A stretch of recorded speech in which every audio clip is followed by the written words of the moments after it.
Hey guys, Jess with Peak Blue Wreath. We are back to start on our newest wreath. It's going to be the most adorable Merry Christmas wreath. Look how cute that sign is. It is metal, and it has 3 stockings on it. One has like a little snow print with a bow, and then we have a little snowman and 2 little candy canes. It's that really pretty rustic, like Americana look. We're going to be making our wreath with that, and we're going to be making it on a 24-inch, no, it's not Dollar Tree. This is from Hobby Lobby. It is, let's see what it says here. It was $13.99 last year, 24-inch, okay? So the way that Hobby Lobby sets up their wreath forms is, even the pine bases, they are super flat because they pack a bunch in the box and they just put them up on the shelf. And if they were all fluffed out like this, then they wouldn't fit, as many on the shelf. So, when you get your pine base, you're gonna wanna put your fingers through it like this, just kind of fluff it up a little bit. And then what you're gonna do is you're gonna notice that they put two price tags on these all the time. They put the one hang tag and then they put this little red one, which is easy to miss if you're not looking for it. You wanna make sure that's off before you sell it to your customer. But anyways, these wire forms, they already have the ties on them, so we don't have to add any ties, which is a time saver. And they do have 2 rings on them. So you can see this here. There's this bottom ring and this top ring.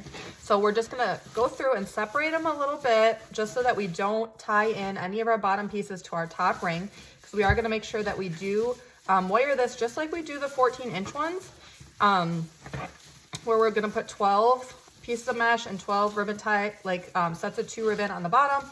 And then we're gonna do 6 on the top. Technically 5 for the ribbon because we're going to be putting our bow in there, but separate these out. Make sure that you can see that there's a difference between the 2 rings, and we're just going to go through, separate them all out. All right, so our mesh is cut to 20 inches long. It's 10-inch mesh. Looks like this. I have 3 different patterns. This one is a really pretty rustic red, green, and cream. This has the burlap with the cream. It's called the Snowdrift. And this one has the cream and the burlap stripe. Okay, so if you guys remember, this is the same mesh that I used on our cardinal ribbon, or our cardinal wreath. And it's the same wreath form, but it's gonna give us a totally different look. So we're just gonna take it, we're gonna roll it under one time, and then we're gonna gather it up with our fingers. So it looks like a little bit like a bow tie like that. Then we're gonna flip it like that so that the cut edge is facing down. We're just going to take 2 of these on the bottom. We're just going to stick it in there and twist it. So I'm trying to show you guys, but I'm having a little bit of trouble. So let me just do it this way, and then as I turn it, you guys will be able to see it too, okay? I know that these wreath forms are bigger. See, just like that, okay? So we are going to go through, we're going to be using 3 different patterns of mesh. We're going to be alternating them. So there's gonna be 4 of each on the bottom since there's 12. And on the top, there will be 2 of each because there's gonna be 6. So I had a question before on how I make sure that the mesh is even. You can either put your pieces like straight across or just put them in, and then when you get to the end, if you have ones left over, then you have to move a few. But it seems like it wouldn't really matter how many pieces of mesh are on there, and in a way it doesn't, but to me it does because I'm going to be putting ribbon in the top, and if it's like an odd number, like not 12, but like 11 or I don't know, something like that, the ribbon's not going to line up right because a lot of times I use 2 different sets of pattern ribbon. So, I mean, to each his own. Some people don't even use ribbon on the outside, so, but this is the way that I like to do it. It turns out really pretty for me, and if it ain't broke, don't fix it, right? So I'm all about trying out new things, but this is my go-to wreath base most of the time. Sometimes I cut my mesh to 30 inches on a 14-inch frame. That's what I did during the summertime if I wanted a fuller look. But these wreath forms are already so big. They're already measured 24 inches even without the mesh, that if I put 30-inch cuts, it would be so big. I don't know if it would fit in the boxes that I use. So, and just like everything else, shipping boxes are getting more expensive. So I don't want to buy them any bigger than I already do. So most of my wreaths ship out in a 24 by 24 by 6 size box. If you get any bigger than that, and even that size is very expensive to ship. And this time of year, we got that email from the Postal Service that the holiday shipping rates are going into effect. So the prices are going to go up even a little bit more. So, yeah, I mean, this 20 inches, normally it doesn't give me like a huge coverage, but we tried it with the Cardinal one and it turned out really nicely. So I think 20-inch cuts is going to work just fine. So we're just going around, adding them all in, making sure that we are putting them on our bottom layer with 12 on the bottom, and then we're going to hop up to the top and do 6 on the top.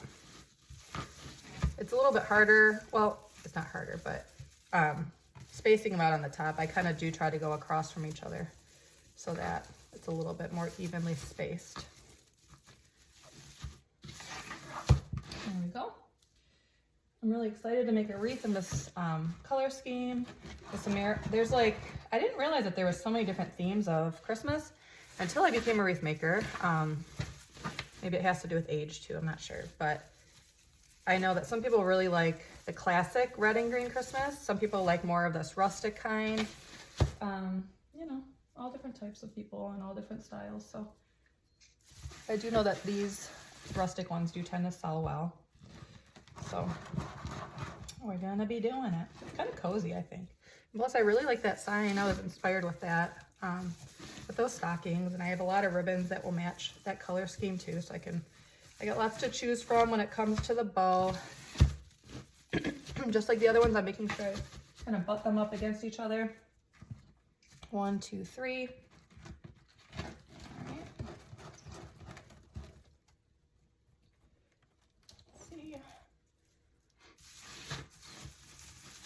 We have 1, 2, 3, 4, 5, 6, 7, 8, 9.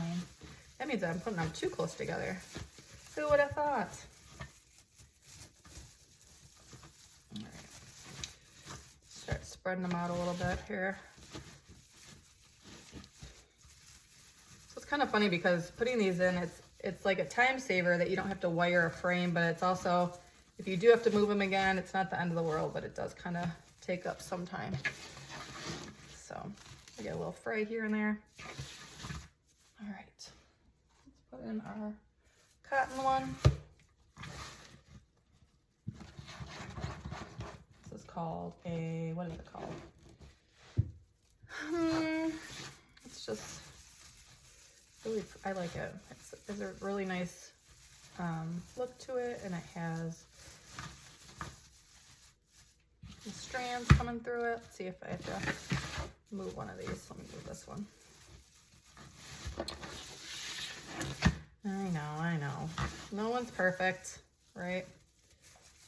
Trying to space these closer, and then I put them too close. Goodness me. All right. Let's see. There we go.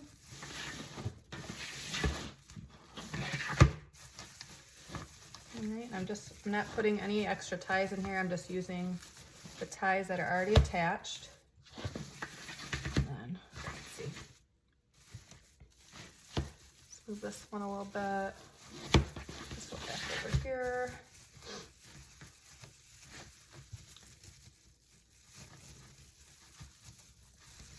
Just twist it in one time. All right, let's see.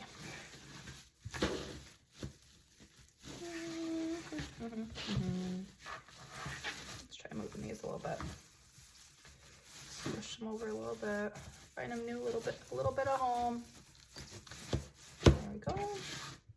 Move this one a smidge. I don't know if I use that word much in real life besides when I'm doing tutorials, but I feel like that word pops out whenever I say it when I'm on recording here. I don't know why. You guys all have to let me know in the comments. Do you guys like the way that you sound when you talk, when you hear yourself back? It reminds me of like when I was little, we used to have a good friend down the street who their dad was really into like video recording, like all the holidays and stuff like that. And it was back, hold on, let me count my things here. It was back during a time when like that wasn't as common. So I didn't really hear myself speak before until I heard myself back on one of those videos, and I was like, what? That's what I sound like in real life. It was kind of a funny thing. All right, looks like I need one more cream unless I have it somewhere else. Let's see.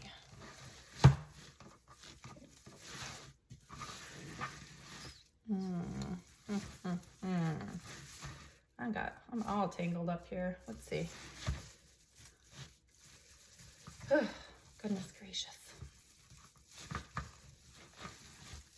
All right, let's get this in here. Let me count. 1, 2, 3, 4, 5, 6, 7, 8, 9, 10, 11. Okay, I need one more. Okay, let's move this a smidge.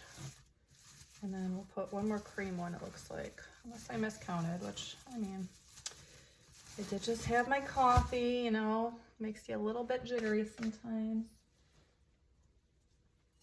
All right. So you guys will have to let me know in the comments below if you guys are working on Christmas wreaths, if you're a wreath maker, what holiday you're, hopefully probably Christmas, right? I don't think people are working on too much more fall, unless it's a big seller for you, I guess. All right, so that looks good. Nice and even, so let's top to the top. We're gonna put our 12 pieces up there. Or no, not 12, hello, 6. Okay, so I'm gonna turn this and kind of spread them out a little bit. Okay, we're gonna need 6 on the top.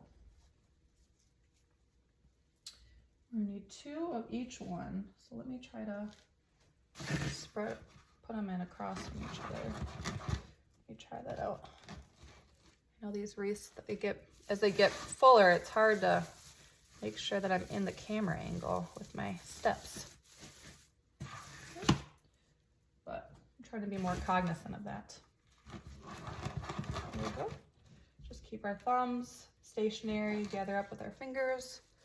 We're just rolling one time on the ends to make sure that there's not too many frays. I'm just tying it in there one time, pulling any little stragglers if we see any. And we are going to be putting in our bow on the top. So one of the spots is going to have mesh, but no ribbon in it. Same like we do on our 14-inch frames. And this one's going to be, we're going to be putting the sign on the side and then a bow on the side. So that's going to be the style of this one. If it was a round sign, we might be able to put the bow underneath. But since it's a rectangular side, I think it will look best to have the bow on one side and the sign on the other. So what I did is, since it is a metal sign, I made sure I glued 2 cable mounts to the back. So some people ask how I attach my signs. I take these little cable mounts, which you can get on Amazon. They're for like cords. I put a dot of super glue on this metal, then I put that down, I let it dry overnight, and then I'll take my Gorilla Glue hot glue and put an edge around here. You could also hole punch them if you feel more comfortable.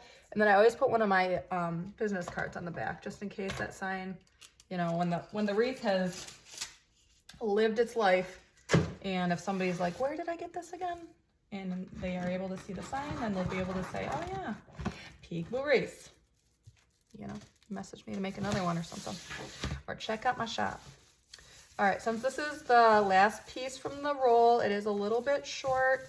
So I'm gonna stick that in there, and that's where I'm gonna put my bow. So I'm gonna twist this a couple times and then just fold it right under, because we're not gonna be putting ribbon. And then we're all set. Here we go. And I like that pine and greenery sticking through, because I am gonna be adding more in as our embellishment.